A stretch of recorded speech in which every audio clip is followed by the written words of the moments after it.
Muito bem, pessoal. Essa aula de hoje nós vamos trabalhar conjuntos.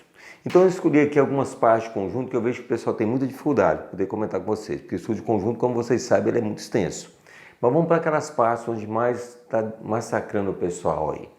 Veja bem, um exemplo que eu quis pegar aqui foi sobre as relações de inclusão. Se pertence ou não pertence, está contido ou não está contido, tá? Para você saber onde usar essa simbologia. O símbolo pertence ou não pertence é quando se trata de um elemento para conjunto. E está contido ou não está contido, ou contém ou não contém, é quando se trata de conjunto para conjunto, ou seja, para que ele seja um subconjunto ou não do outro, entende? Então vejamos aqui. Você está observando que aqui eu tenho um elemento 1 que está afirmando que ele pertence ao conjunto A. Vamos verificar o que está acontecendo? Dado o conjunto A, olha os elementos de A. Tem no elemento 1, 3, 7 e 8. Julgue se os itens abaixo são verdadeiros ou falsos. Pelo que eu estou observando, esse elemento 1 realmente pertence ao conjunto A. E como é somente um elemento, e falando que pertence a A, então isso aqui é um item verdadeiro, certo? Verdadeiro, que realmente faz parte do conjunto, é um dos elementos de A. Agora, se eu coloco somente o elemento 1 está contido em A, eu já não posso colocar verdadeiro. Por que eu não vou colocar verdadeiro? Porque, na verdade, quando se trata de um elemento para o conjunto, o símbolo que eu uso é pertence e não está contido. Esse símbolo de está contido é quando se trata de conjunto para conjunto, tá? Então, agora eu pergunto, olha só, 2 pertence a A, está falando que 2 pertence a A. Você vem cá e observa que não tem o elemento 2. O símbolo é realmente de elemento para conjunto, mas o elemento 2 não está lá. Então, não posso afirmar que pertence. Nesse caso aqui, então, é uma afirmação que falsa, certo? Porque esse elemento realmente não pertence ao conjunto A. 2 está contido em A.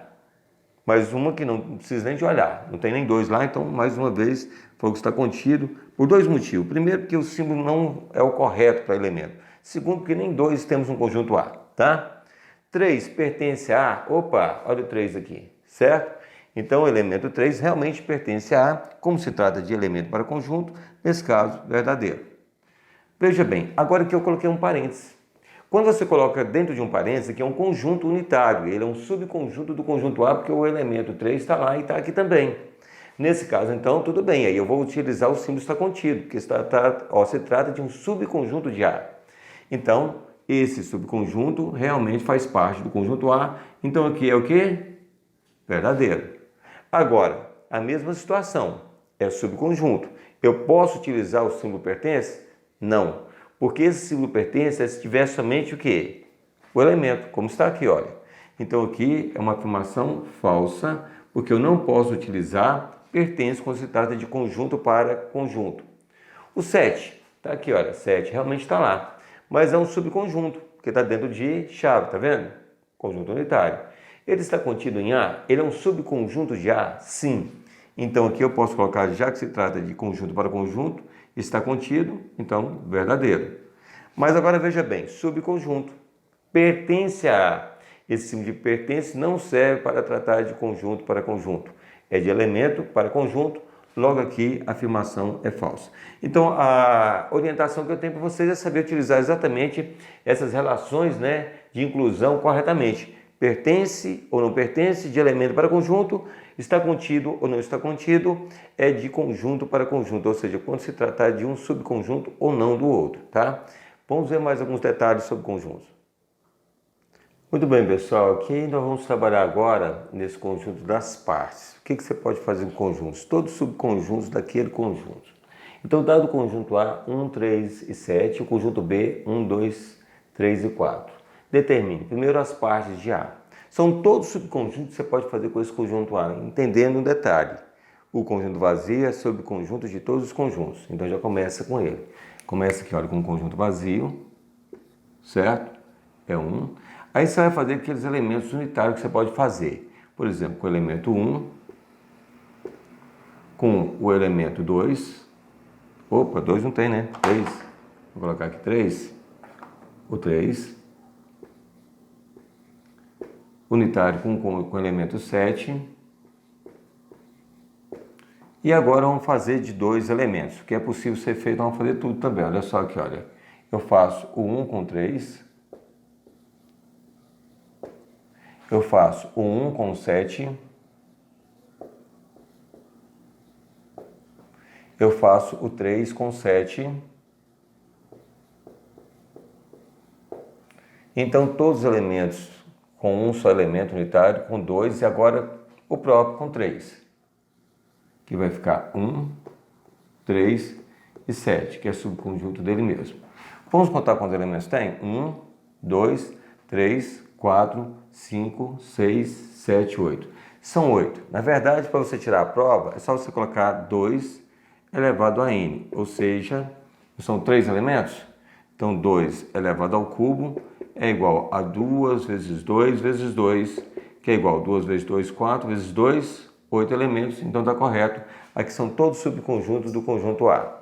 Agora, se a questão vem pedindo somente o número de partes de A, você só tem que fazer isso que eu fiz aqui agora. Então, veja bem, eu vou até mudar, porque aqui eu tinha colocado aqui o B, porque senão eu não estou usando o conjunto B. Vamos colocar um B aqui para mim, por favor. E aí fica assim, olha, número de partes de B, certo? Quantos elementos tem no conjunto B? Vamos contar, olha, 1, 2, 3, 4. Então, se eu colocar aqui, olha, 2 elevado ao quê? A quarta potência. É mesmo que 2 vezes 2, vezes 2, vezes 2. 2 vezes 2, 4 vezes 2, 8, vezes 2 dá quanto? 16. Significa que esse conjunto B aqui, ele tem exatamente quantos? 16 subconjuntos.